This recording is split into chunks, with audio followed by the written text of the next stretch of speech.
Now, this game is absolutely still worth getting into even this year, but you guys need to understand the days of easy wins are gone, but so are the days of guesswork. Today you've got access to world class tools, solvers, training sites, everything you need to sharpen your game.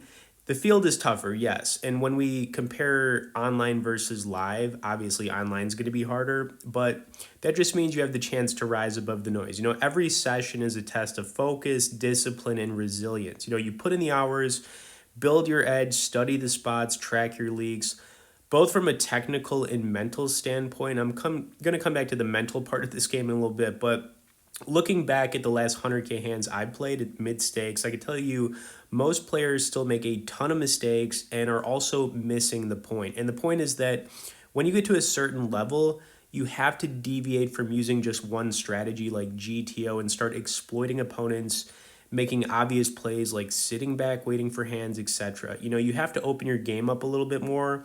And when you start doing that, you get better at bluffing, going for value, and these skills stack up over time. You just have to stick with it long enough to see it happen. And most people don't do that. With that said, we got another good one to go over here. Also want to let you guys know we have an awesome community in the pinned comment where you can talk with me, other high-level members, and we can hopefully get you playing better from where you're currently at much quicker. Also, if you guys could tap the like on this, and let's get right into it. And, you got to stick around to the end of this because I'll tell you what, yeah, you just got to do it, man. I don't want to give anything away just yet. If you have any questions, comments, things like that, feel free to message me. And, I'm always here to help, guys. I'm always here to help for sure. I'm always playing. I've been doing this for so long now that, you know, um, and another thing is that, variance is also going to be a part of this game, right? And variance can be tough. It can be tough for most people, and that's kind of like the mental side of this. It's when, you lose a couple big hands in a row, and your aces get cracked to pocket tens, and things just kind of happen, right? This is actually kind of interesting right here. Let's see what wow, okay, that guy had a set of queens right there. All right, player three, I don't know what you were doing right there, but yeah, but back to the mental side of this. I think that's probably going to be the hardest part for most people, just dealing with it, and you get better at it. I think it also comes with age. When I was in my 20s, I could not deal with variance. I'd always just kind of like tilt, you know, do silly things. But the older I've gotten, especially in my 30s, I was just kind of like, you just kind of like understand this is like a long-term thing. You can't be like short-sighted when it comes to playing, because the more short-sighted you are, man, it definitely is not going to be good. Okay, you can't expect to just like have everything happen in a week or two or a month. You got to look at the long term. Okay, anyways, we did flop a flush here. Obviously two kings out there. I was kind of hoping to take this down right away, and we did. Let's see what the turn card would have been. Or it would have been a blank, so my continuation right there actually worked out. I was actually being pretty aggressive in this one for the most part. Also bluffing quite a bit, I think, too. That's just the type of player I am, man. If I feel I can get somebody off of a hand, I'm going to make a play like every single time. All right, here we had an ace queen off. Going to raise this up to the 1250. The 1250 piece. All right, back to player 5.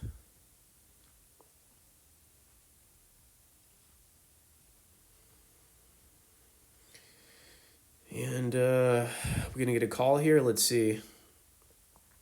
All right, nothing, yeah. Just going to let it go. It took long enough there to make a decision. Jesus. I got sevens here. I actually took a big one down with sevens the other day, which was kind of nice.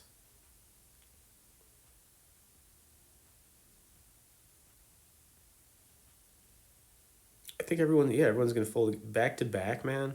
That just tells you right here everyone at this table is playing very tight, which is kind of just good information.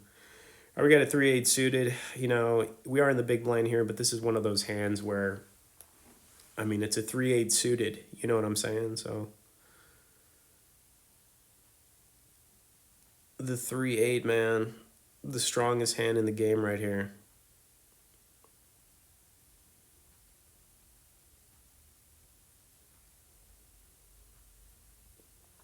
And like I said, even though we are in the big, this is just one of those hands where it's kind of hard to make a call.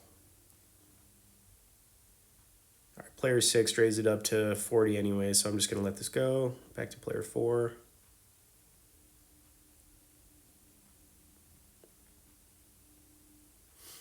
Kind of surprising fold right there since he opened from early position. It's another thing too, man. Always paying attention to these early position raisers. You know, someone raises from like first or second to act. They usually have a really strong hand. The only time like if I'm first or second to act, I do sometimes still limp with small pocket pairs, low suited connectors, those type of things. I will actually still limp with. Not all the time. It just depends. But like first or second to act, I do. But I mix it up. All right. Three ways here.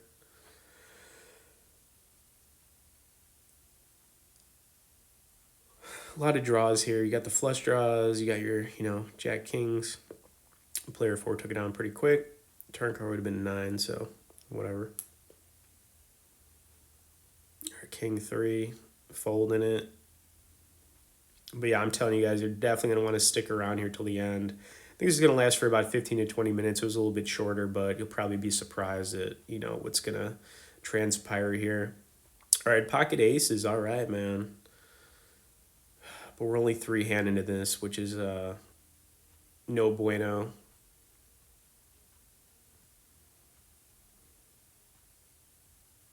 All right, that was kind of heartbreaking right there, man. Pocket aces and everybody folds. Come on, man. That does hurt a little bit. All right, so we did go 3-handed for a little bit here. All right, I'm going to open up with the queen 9.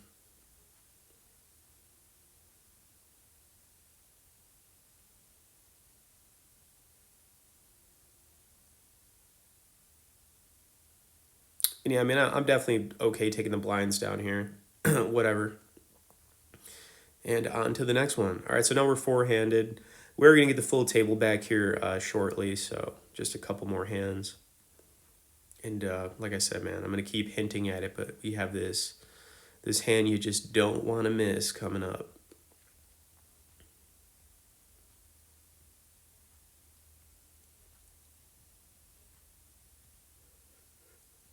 All right, so we did have a jack here.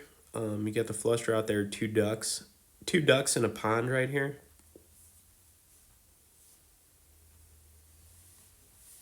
All right, turn card. Did put a flush out there.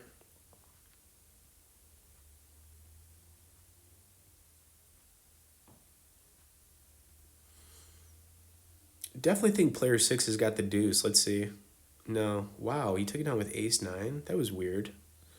That was super weird. Didn't see that one coming. All right, so we had a 7-5 suited.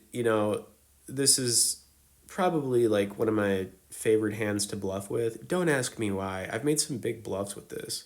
I like when it's 7-5 of spades is like, it's probably like my favorite hand, but we have the hearts. Calling is usually just the play here unless you have like a read on somebody. We got to remember everyone's playing pretty tight here. All right, so I mean, we have top pair. We have a 4 to the straight. We also have 2 pair possibilities here. I got really aggressive with this. Don't ask me why, but I did. I was like, you know what? If you want to do this, man, let's just do it. This was kind of a silly play, like for sure. I guess I was just feeling it. All right, and we took it down. All right, so the aggression worked out right there. Turn card would have been a king. Hard to know if that guy had like a hand like ace king or king queen and he was trying to float it. I mean, at least we took it down right there. So whatever. But yeah, that play was a little bit silly. All right, ace 4 offsuit. Player 1 I think is going to open here. And I decided just to let it go. You know what I'm saying? Like, could have played it. if it was suited. And now I'm glad I didn't play it because player three is going to kick it up to the 62 piece.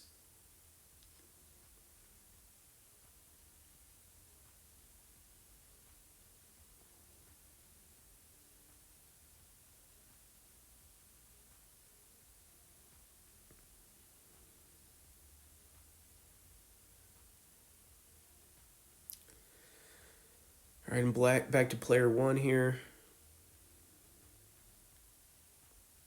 Taking his ooh, look at that, man. Wow, okay. All right, player one took it down. I didn't see that coming at all, but whatever. Nice job. All right, so we're kind of just making our way here, guys, but I'm telling you what, man, the wait here is going to be worth it. And once again, questions, comments, things like that, feel free to message me, but, definitely get in the community, like I said, man. It's growing. Pin comment for that.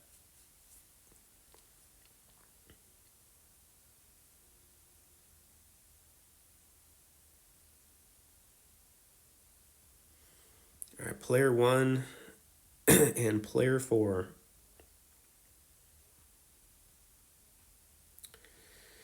Okay, and we have finally made it, guys. We have finally made it. And let's see if we can land this plane, all right? We've got a nice looking hand here. Queen Jack.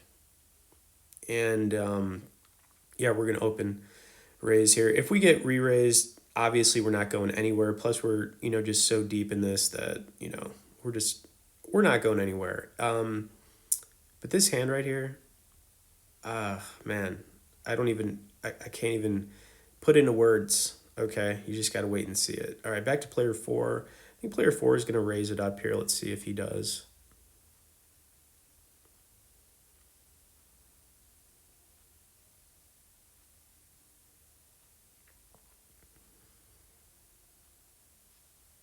Now, I think he's going to kick it up to like 40. Let's see.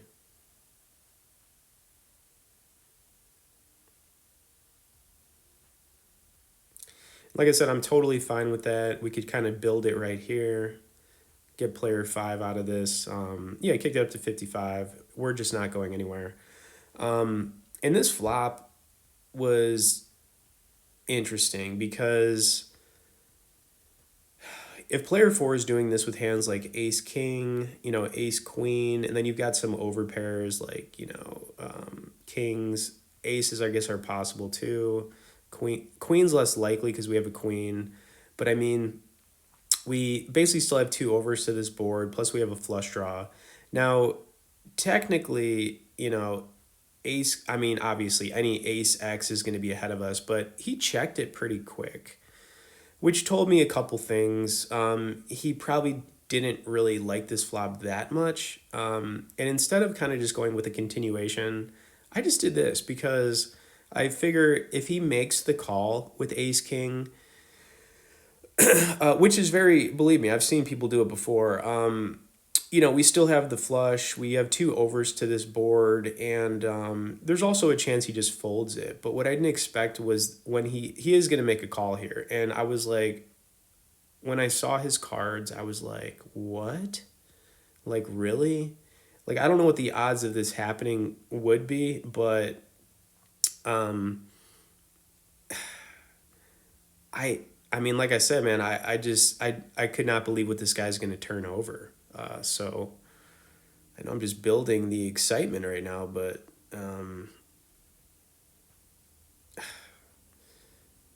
yeah. All right, so here we go. Look at this. Very bad spot for us.